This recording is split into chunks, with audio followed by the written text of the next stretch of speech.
হরে কৃষ্ণ।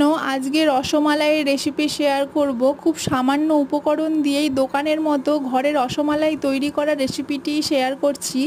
এখানে আমি 1 লিটার গরুর দুধ নিয়েছি, হাফ লিটার ফুল ক্রিম মানে মোষের দুধ নিয়েছি। গরুর দুধ দিয়ে ছানাটা কাটাবো, আর ফুল ক্রিম দুধে আমি সেই বলগুলো মানে ছানার যে বলগুলো সেই বলগুলো দুধের মধ্যে সেদ্ধ করব।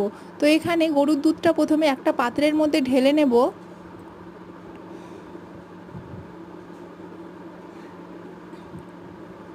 ঢেলে নিচ্ছি, কোনো রকমভাবে দুধে জল ইউজ করা যাবে না।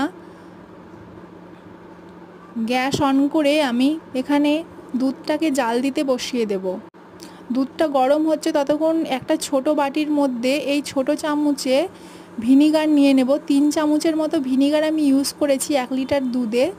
আর সেই 3 চামচ পরিমাণ মতো জল নিয়ে ভালো করে মিক্স করে নেব ভিনিগারের সাথে। দুধ গরম হয়ে এসছে, গ্যাসটাকে অফ করে আমি ভিনিগারটা ঢেলে দিলাম দুধের মধ্যে। 2-3 মিনিট পরই ছানাটা কেটে গেছে, দেখতেই পাচ্ছেন খুব সুন্দরভাবে ছানা কেটেছে। এইখানে ছানাটা আমি ছেঁকে নিচ্ছি। পরিষ্কার জল দিয়ে ভালো করে ধুয়ে নিতে হবে যাতে ছানার মধ্যে কোনো রকম ভিনিগার না থাকে। ফুল ক্রিম দুধটা আমি এক সাইডে গরম করতে বসাবো। জল ঝরানো হয়ে গেছে, ছানাটা একটা থালার মধ্যে নিয়ে ভালো করে আমি মেখে নেব। হাতের তালু দিয়ে ভালো করে ঠেসে ঠেসে মেখে নিতে হবে এইভাবে।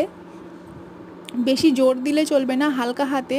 এখানে আমি 1 চামচের মতো ময়দা ইউজ করেছি। একাদশীর দিন বানালে আপনারা এখানে ময়দাটা ইউজ করবেন না, শুধু ছানা দিয়েই করবেন। ভালো করে মেখে নিচ্ছি।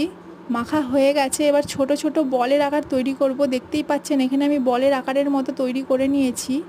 দুধ ফুটে এসছে, এবার দুধের মধ্যে একটা একটা করে ছানার বলগুলো দিয়ে দেব।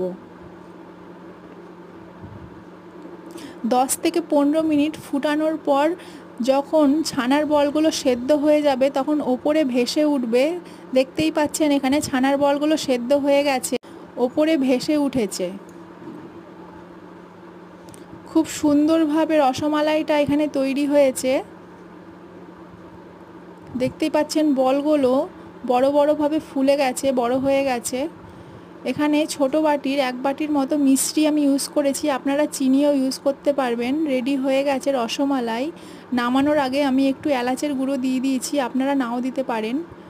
দেখতেই পাচ্ছেন খুব সুন্দর তৈরি হয়েছে। রাধে রাধে।